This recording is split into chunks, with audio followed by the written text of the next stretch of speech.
Good morning, good afternoon, or good evening from wherever you're joining us, live or perhaps even on demand. My name is Ali Hirji, and I lead the Center for Cybersecurity and the AI Hub at Durham College, and I'm the host of the Power Hour show on the Cyber Exchange platform. But for today, I'm going to be the show host for the Cyber Resiliency Hour. Probably not the entire hour, but for the next 35 to 40 minutes, I'm going to give you a sneak peek into two individuals who have played a very important role in our public sector here in Ontario in shaping some of our cybersecurity postures. Now, you've heard me say this before, or perhaps you've heard this from somebody else, that amateurs will hack systems. The real professionals will hack people. When you think about cybersecurity, it's not just about systems and technology. It's about people and process. And the people that I'm going to introduce you today have played a crucial role in the resiliency that we've had to display in the midst of a very shifting context. In the last 2 months, as Satya Nadella says, we've seen 2 years worth of innovation, 2 years worth of digital transformation. And with so much changing because of the pandemic and so much more, how have we kept pace with some of the demands on our systems, on our people, and on our processes from a cybersecurity perspective? Once again, my name is Ali, and I'm welcoming you to episode 3 of the Cyber Resilience Hour. I'm now going to ask my guests to introduce themselves and tell us a little bit about what they do and their role in the province subcommittees. Isaac, closest to me as I'm coming in from Oshawa, I'm going to start off with you, and then we'll take the scenic route out to Wasaga. Isaac, let's start off with you. Tell us a little bit about what is it that you do in your day jobs and what subcommittees are you a part of at the province? Great, thank you. It's a pleasure to be here and to have this very important conversation that I think we all need to have. And I just want to say that comment about the digital transformation and change, it's real. And so I'm coming to you from downtown Toronto. I'm Isaac Straley. I'm the Chief Information Security Officer for the University of Toronto. I also am the CISO, that's our shortened version of Chief Information Security Officer, for a special project called CANSOC, which is a consortium of universities and colleges across Canada looking to build some shared security operations setup. So I come from both the perspective of a university CISO who's got authorization and autonomy to run a program across the University of Toronto, but also working with my peers across the country to try to build resiliency in the way that we need it, especially for a sector as both innovative and challenged as the higher education sector. For the province and the expert panel, I am the chair of the Shared Services and Resources Subcommittee. So I serve both on the panel, but I'm also chairing the committee focused on looking at how we can build together more shared resources and shared services to help each other out.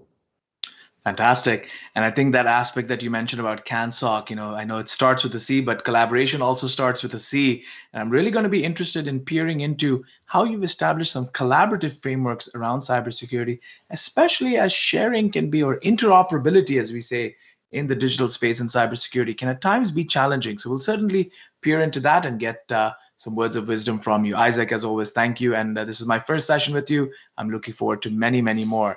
Let's hop on together and take the scenic route out to Wasaga Beach and welcome Derek. Derek, tell us a little bit about what you do in your daytime job and your role in the various subcommittees at the province. Derek?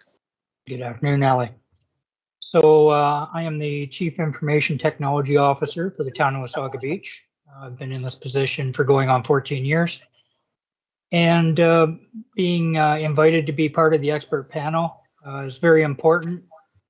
Getting the message out, making sure we have the collaboration, and the main thing that we have to try to address is the support groups and how those can be better achieved. So I also sit with Isaac on the Shared Services and Resources Committee, or Subcommittee, I should say. And it's more on to things such as finding what policies are primary in the process, things such as cyber insurance, what components of that, changes that are going on throughout, setting your maturity levels for cyber compliance. So choosing a platform such as NIST and following those guidelines. in addition to being on the expert panel for the province, I also am a sitting member of the Ontario Association for Municipal, so AMO. And with that, I'm on the Digital Governance Steering Committee. So, there's lots of information crossing over from both of those. And somehow Derek manages to do all of this in the 24 hours provided to him per day. Good on you, Derek. Definitely an inspiration.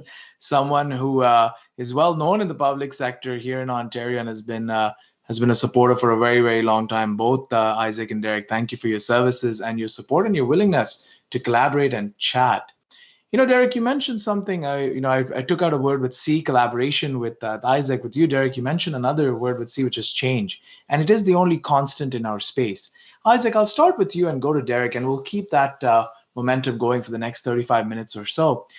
Isaac, I want to ask you, is that from a shared services perspective, our audience has an understanding of what we mean by shared services, but how do you think of shared services frameworks, especially with shifting and changing requirements? Some institutions may have 30,000 students, some have 5,000 students. Some in our remote and rural communities have much more smaller students, but the attack surface is just as large.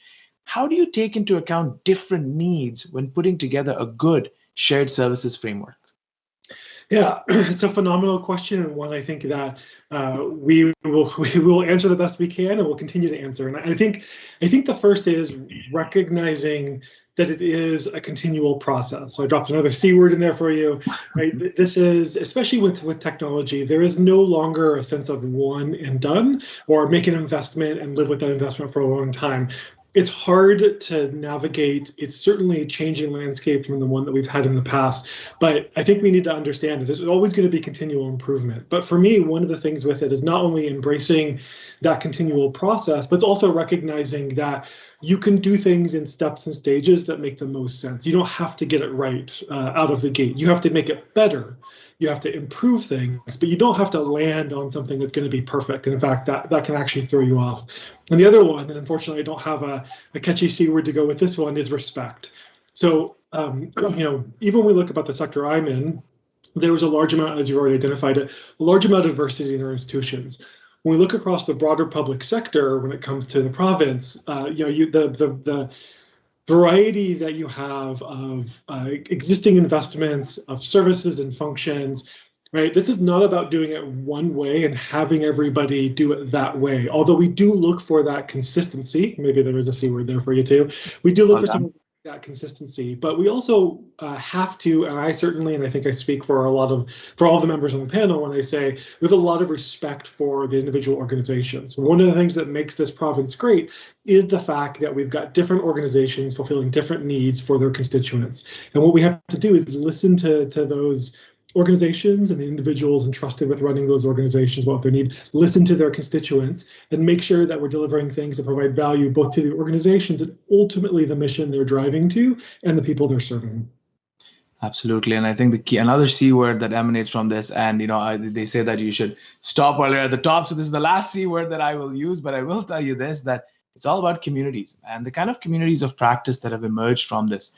Myself in my own life when I was at Orion, the kind of work through working with CIOs like Luc Roy from Laurentian University and so on and so forth.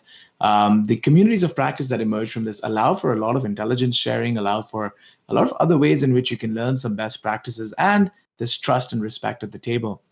I want to go a little bit further with this, Derek, and put you on the hot seat here, because what gets measured gets done. What kind of metrics, what kind of dashboards, what kind of analytics do you need to look at to see if your shared services program or your shared services model is actually being effective? Is it purely about cost, or is it about other factors when you think about how to pool services together, especially from a security perspective? Derek? Well, there's many variables, and as Isaac led to, it's a number of different agencies through the broader public sector.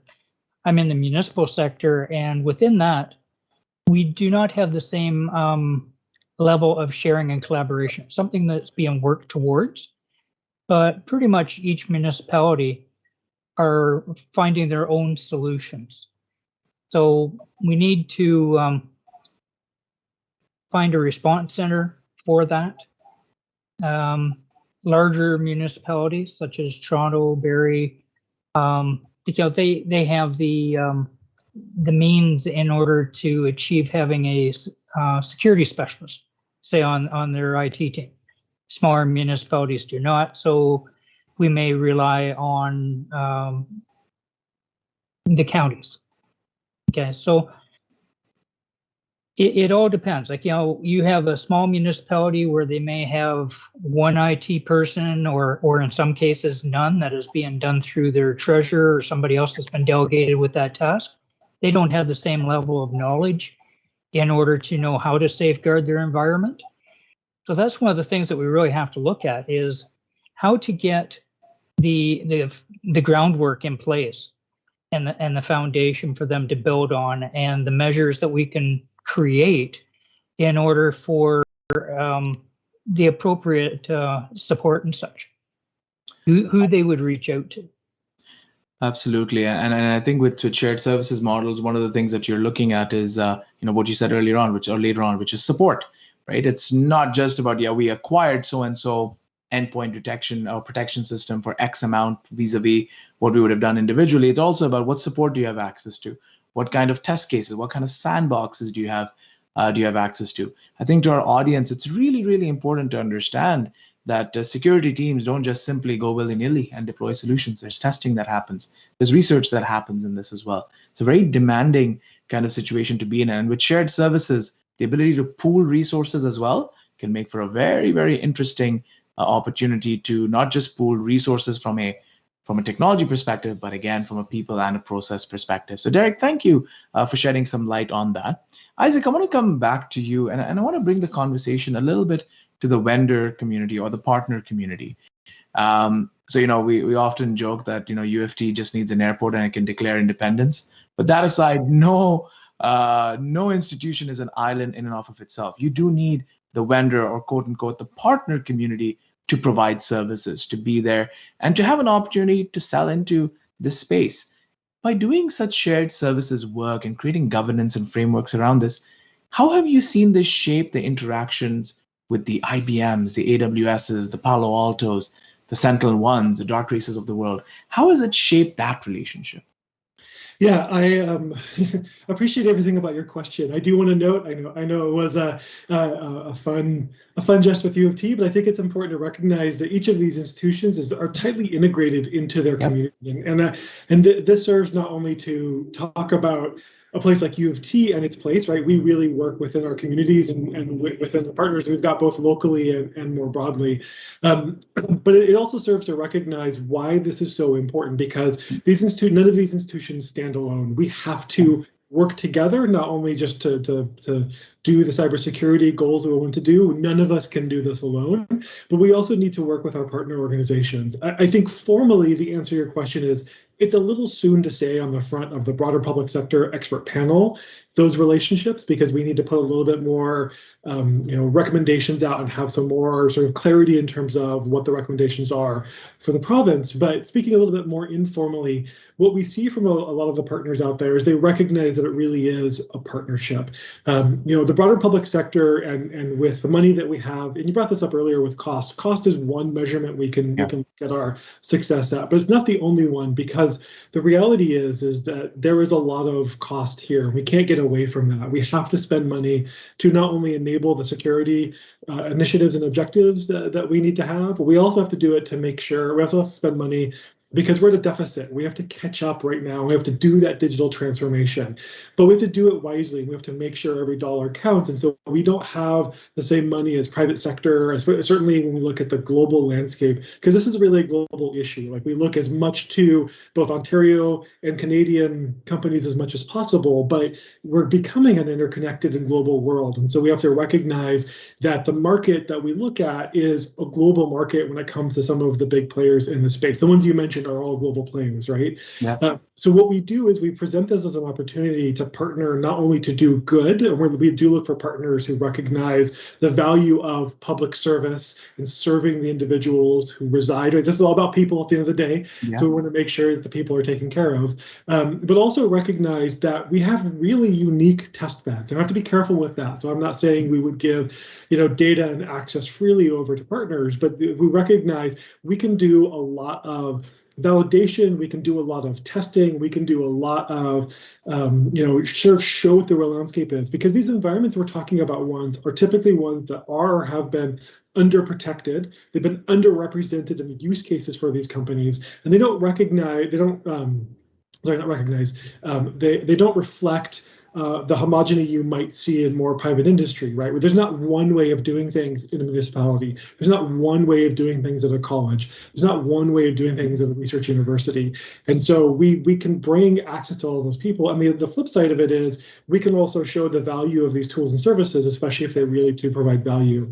And so that's certainly one of the things that's, so speaking for myself, that I look for is being able to shape our partners' view of not only the broader public sector as something where it's not something where they're going to make a profit, but there's a lot more. Just like we can get more value out of the dollars we put in than just the more.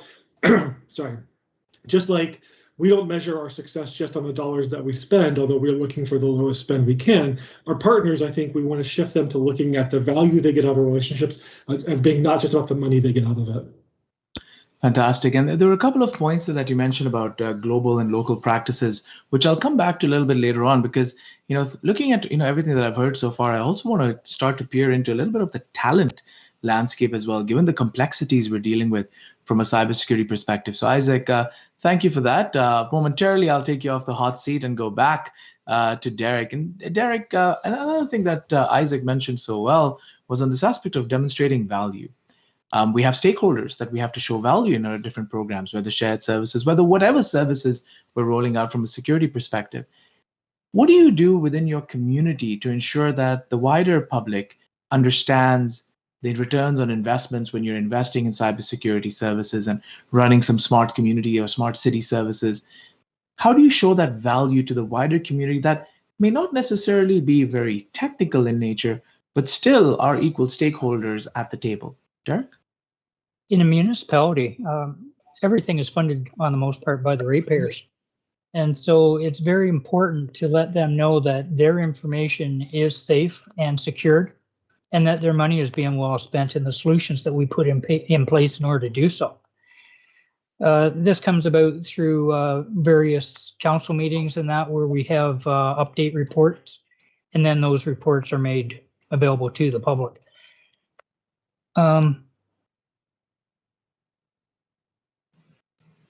That's about it as far as that perspective goes. I thought I had something else. I think it's a fair assumption as well, and in terms of it's a fair posture that you've put forward, which is everything is transparently put forward in reports.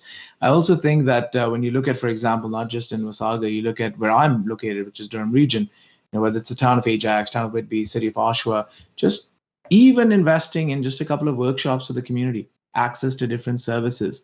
One of the things that we've got to do, Derek, and it's worked very well for us, is just a couple of partnerships with our local senior residences and doing a quick 30-minute fun kind of experience on what do we mean by phishing online from a senior's perspective, how to stay safe social. I think what's key, Derek, and you've elocuted really well, is that maintaining and keep making sure that cybersecurity is a conversation and a constant and a consistent one. So I think, your points are well noted. And I'll come back to that, back to you with a question around talent very shortly. And first, I want to come back to Isaac. Isaac, you mentioned about the global ecosystem, and you mentioned about even in yourself, and we were talking prior to the session, your own move from California into Canada. The complexities are immense when it comes to from security perspective, especially now with COVID and a new meaning of what it means to be remote, a new meaning of what it means to be hybrid, and expectations have changed as well. How, with some of the work that you're doing with the province, has it opened up any doors for global collaborations as well? Has anything materialized, let's say, with partners in Europe, in Australia, anywhere else? Anything that you can share from a global perspective? Sure, and I want to start slightly just a moment back, because I think there's something you said and there's something in response that Derek gave that I think is worth teasing apart a little bit, and that is, and this could even go back to your measurement question too, although measuring this is much more of a art than a skill. But ultimately, what I see, and again, I'm speaking for myself here, I see cybersecurity ultimately as an enabler. I know many people think of it as something that can inhibit and you have to put barriers in place, and there's some truth to that. But at the end of the day, it's about what we're trying to do. And so, one of the things we can look at is how much more do people trust the systems, especially trust the broader public sector, right? There's a detailed conversation that continues to happen, especially in this, we just finished an election cycle recently. And so thinking about individuals' trust in their government and in their services is really important. And if we can build that trust and enable those to do those services to better serve their people, that's a really important part about it. But also when you look at sort of those individual pieces. So I think a lot about this in the pandemic, right? We had to very quickly get people working remotely, getting people doing all the things that we need to do working remotely. And I think we did an excellent job, all things considered. But what we did to make that happen is not what we want to do moving forward, because we had to do it quickly, right? So if we look at cybersecurity as an enabler, being able to enable more hybrid work, right? We're all having a continued and extended conversation about what work means in the future, especially for those who have the opportunity and the luxury to do hybrid work. How do we do that securely? How do we share more data and make it so people can move around more? Because one of the things that can enable, right, we haven't talked about this explicitly in the panel, but it does enable more of that global citizenship if that's something that we aspire to. So from the CANSOC perspective, and I'm not here to delve into that too much, we look at initiatives like that. So we've built a threat sharing model in that service that allows us, we're working with some folks in the States, some folks in the UK, and the folks in Australia to thoughtfully and carefully share some threat intelligence, because this is one of the things that we can action the best and gives us a high value for our return. What I mean by sharing threat intelligence is there are there's these data sets that we get based off of bad actors on the internet who are attacking services, and if you can use that information quickly in your technical systems, you can either prevent or quickly detect when something has gone wrong. It is critical that this is shared broad and fast and effectively and cheap. And so we've been able to build some partnerships there, and there are others who have had successes like that. And so while we haven't specifically talked about what this enables, but in the public on the panel, we haven't talked about it. My belief is, and we've got these examples like the CANSOC one I shared, where we can enable these partnerships and we can show leadership from any level of the province. If somebody does something good, we can amplify it through the shared services, give credit where credit is due, and have that participation there. And the other thing I want to say really quickly, so Derek mentioned early on about things like policies and frameworks. Those frameworks also allow us to do better collaboration, right? So if we can articulate what shared services we have, if we can articulate the posture of the province, the broader public sector can engage those services to participate broadly. So for example, I'm going to be speaking for my sector again, although I think you could find an example in pretty much any of the broader public sector. But if we have researchers, or if we've got exchange students, or if we've got teaching, we want to collaborate across the world with institutions, right? Data concern and trust is going to become more and more, especially if you like Europe, they've got the GDPR and other privacy policies that have to be adhered to. We can quickly engage that, and so we can reduce the friction to participate in global partnerships if there's an interest in that.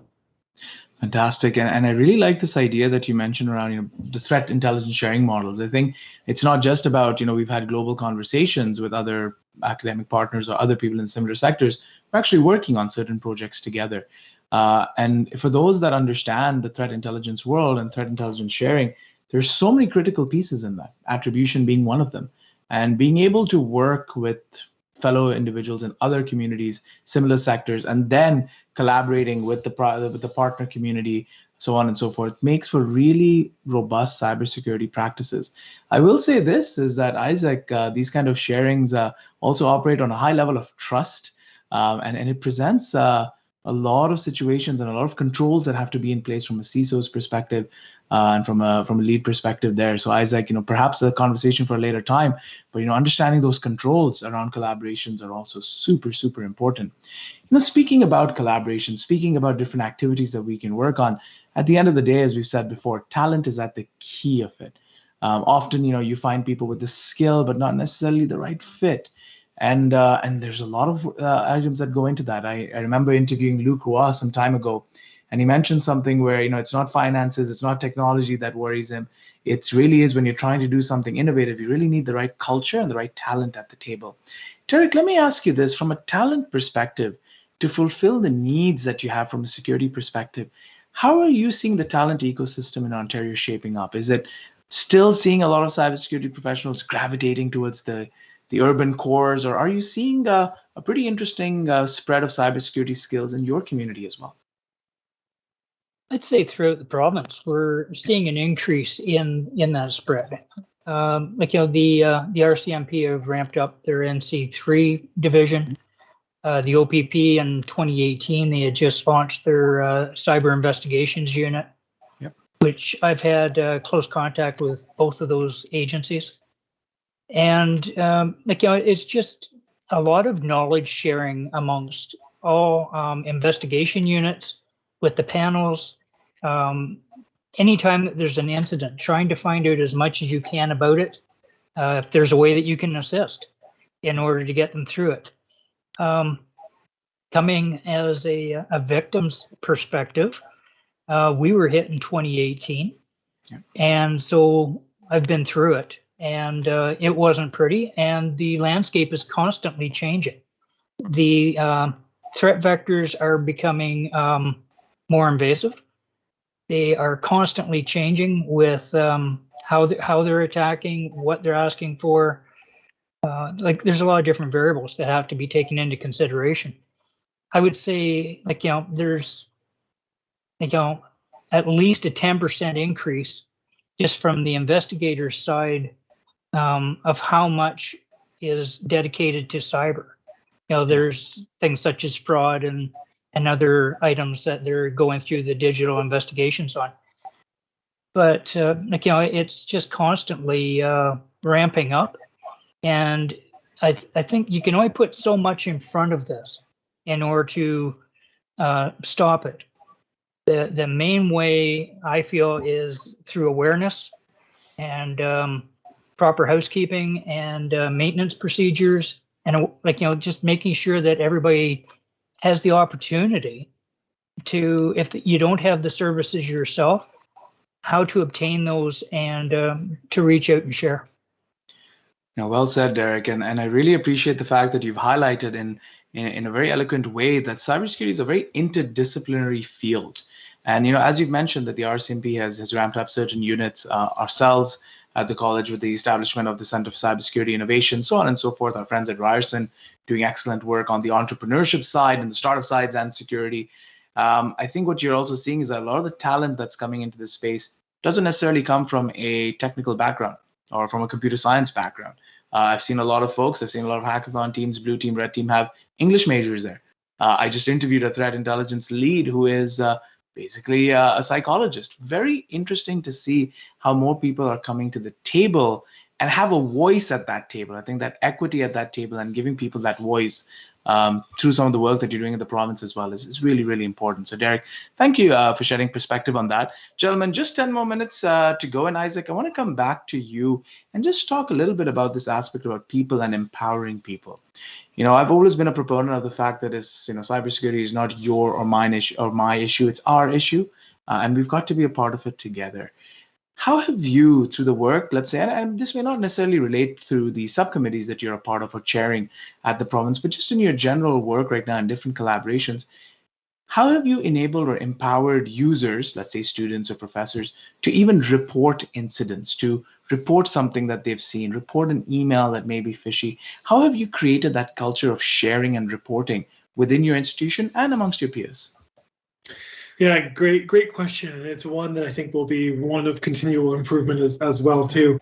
So at the University of Toronto, we branded our entire security program Secure Together. And that we start with a reflection on that we are in this together. And we've seen an iteration of this message. And I think the message has gone from finger pointing and waggling to something more more embracing.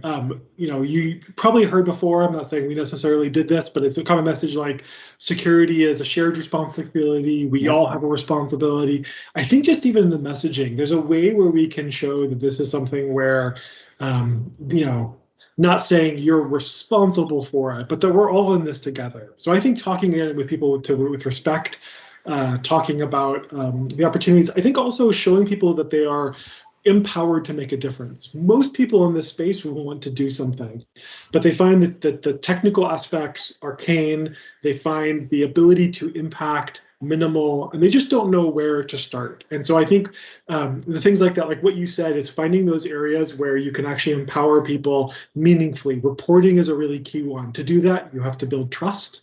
So that's another big area. You have to show that the report results in something, which is hard because an individual report most of the time can feel like a drop in the bucket, but cumulatively they really matter. And sometimes that one report can save a lot of people if you can stop an attack timely and quickly. But I think you want to say, like, we've heard you, thank you for reporting, making sure there's timely response, and making sure there's some kind of closure to that exercise. But there's other technologies too that I think that we can look at to empower people. So another one I think a lot about is multi-factor authentication. Yeah. So this is to me one of the best things that we can do to prevent data breaches currently. Compromised accounts are the number one way that, it depends on who measures it, but they're the number one thing, they're the number one way that a lot of compromises happen. By implementing a technology that allows users to have a second factor, so something else besides a password to validate who they are, greatly reduces the amount of compromised accounts. But users participate in that, right? So you can say, So in your job, if you take this action, right, even if you're being required to do it, you still have somebody has to set it up, right? An individual has to use it.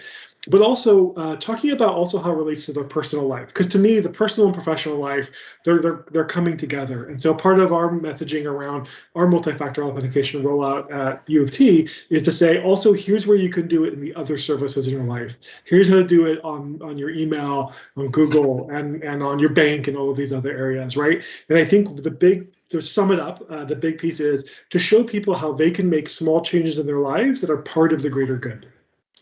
If ever there was an ad for a fellow, I'm sure Marshall McLuhan from U of T himself, when he said the medium is the message. And picking the right medium, and I've seen this at U of T quite a bit, is not just an email, an infographic, perhaps a quick short video. I really like that aspect that you mentioned about, you've branded your efforts. And that is extremely crucial here, because that brings people into the conversation, making cybersecurity more of a friendlier topic, an easier one to approach. And well and truly, as a U of T champion once said, Marshall McLuhan, the medium is truly the message. So Isaac, thank you for that. We're coming close to the final two questions. And Derek, I want to come back to you. And this is, when you just heard Isaac talk about not just the complexities, but the multiple things that need to be done from a security perspective, you're still one person at the end of the day, with a team, of course, but a lot falls on you. And as you very upfront mentioned that you've been through a breach as well. Given the different directions you have to go in, Derek, how do you establish your own time to keep pace with new technologies? How do you set time for yourself from a professional development perspective? Is it the subcommittee groups and the peer sharing that helps? What really helps you stay abreast with the latest technologies and happenings? Well, the committees and subcommittees, they certainly do play a large part in that knowledge sharing, keeping abreast of what's going on in the world. Outside of that, I get regular notices of current breaches and vectors. So it's reading up on those on a regular basis. Not so much through the day when you're trying to get the daily job done, but when you're in IT and certain levels of IT, your day doesn't stop until you actually go to bed. And so like we're constantly from wake up in the morning, check your phone, see if there's anything on the horizon for threat vectors. And I've had a couple in the last couple of weeks where, as soon as I get to work, I put out a notice to staff, be aware of this. This is a text message scam that's coming out. This is one to watch for on your emails, just so that they have that little bit of added knowledge before something happens. Yeah. And I think the subject for a next topic with you, Derek, is does Derek actually go to bed? Because the importance of everything that you have to do and the things that keep you awake, very interesting. But I really also want the audience to pay attention to the fact that, you've mentioned subscribing to different feeds. Now, I'll often have, folks tell me, oh, what feed do you recommend? Sometimes it can be just simple as, just have a Google alert. Just see if there's anything that's been published related to security that may apply to you. And there is no one size fits all. Everyone develops their own pattern towards this. Everyone develops their own method to that madness. You may have a time that you want to check the feeds. You may have a certain customized feed. It really comes down to how you prioritize certain things. And Derek, I appreciate you for sharing that. 2 more minutes to go. So final questions, and it would never be a session with me if I didn't go off script. Hold on, we didn't even have a script to begin with, but that's a separate subject again altogether. So we're definitely on script with no script. Looking at your background, Isaac, I want to ask you, is there any book or a resource that you could recommend for somebody who's thinking about getting into cybersecurity? It doesn't have to be something technical. Is there something that you would say this gets you in the right might space for cybersecurity? Oh, that's a great question, and I don't have a concise answer to it. I mean, I think it's going to depend on the people. So I'm gonna dance around the question a little bit, the answer a little bit. But I think that there are certainly. Nope, I'm going to dance around the answer. I think that, well, because everybody comes at it from this different angle, right? So if we want non-technical people, giving them a technical book is not the way to go. Yeah. Read a fiction novel about hacking and get excited about it and want to do something about it, right? If you're a technical person, there are some technical manuals about it, and I think there's not one sort of go-to resource, which is I think part of our challenge about attracting talent in this space is people have to get excited about it in their own way. So I wish I had a better answer in terms of, like a really nice book, because I do love reading. I think the place I would start for somebody who especially wants to get a sense of what's happening is my number one recommendation, just to understand the landscape, is Spam Nation by Brian Krebs. That to me, I think, tells a really interesting story. It's about some Russian Russian crime activity, and it was a big source of phishing early on, about a decade ago. And it tells a really good story about how an investigative reporter pulled apart the Russian crime syndicate and sort of explored this, but also talks to you about sort of the things that happen in this space, what the consequences are, and what the challenges are. I know you said you would dance around the question, but you didn't say you dance so well. Well done. Recommending you for a Bollywood film sometime. Well done there. But I really appreciate the reference. But more importantly, I really like the fact that you've given us an optic into the mind of somebody in the cybersecurity space. And you mentioned something I really liked earlier on, is that it's not just about a science of cybersecurity. There's an art to it as well. And you need to stay tuned into that. So thank you for bringing that up. Derek, I'm not necessarily going to ask you about a book, but just, you've been in this space for a very long time. During my formative years in this space, knew of your name quite a bit, heard of your name at MISA as well, during my work at Orion. I just wanted to ask you, just on a friendly note, if not IT and not security, what do you think you would have gotten into? Well, I've done a lot. So I figure when I retire, I can pretty much do it all, which is why I got into IT. The biggest thing I like about working in IT is problem solving. Yeah. And with that, one of the most regretted yet beneficial problems I've ever had to solve was trying to get through a cyber attack. And moving forward, knowing what to try to put in front of that, how to stop it from happening again. Yeah. So that's a problem that's always being rehashed. Absolutely. For myself, I don't have a single resource, but I Google the heck out of everything when it comes to cyber. So cyber knowledge, cyber threats, and from that, read through the posts, the blogs, and just find out what's out there, what's happening. No, and I take that, for someone who's been in this space for a while, the ability to continue your research and to continue learning. I think that is an extremely important lesson. I've often seen that, folks come to the experts in the room and sort of see them as the know-it-all. And one of the lessons that I learned very early on was experts are those people who know what they do not know. and continuously research. So with that, gentlemen, I want to thank you for being really good sports, going into this unscripted. But more importantly, my aim in this session was to get the audience to see the people behind these subcommittees, the people behind some of the cybersecurity practices in our public sector.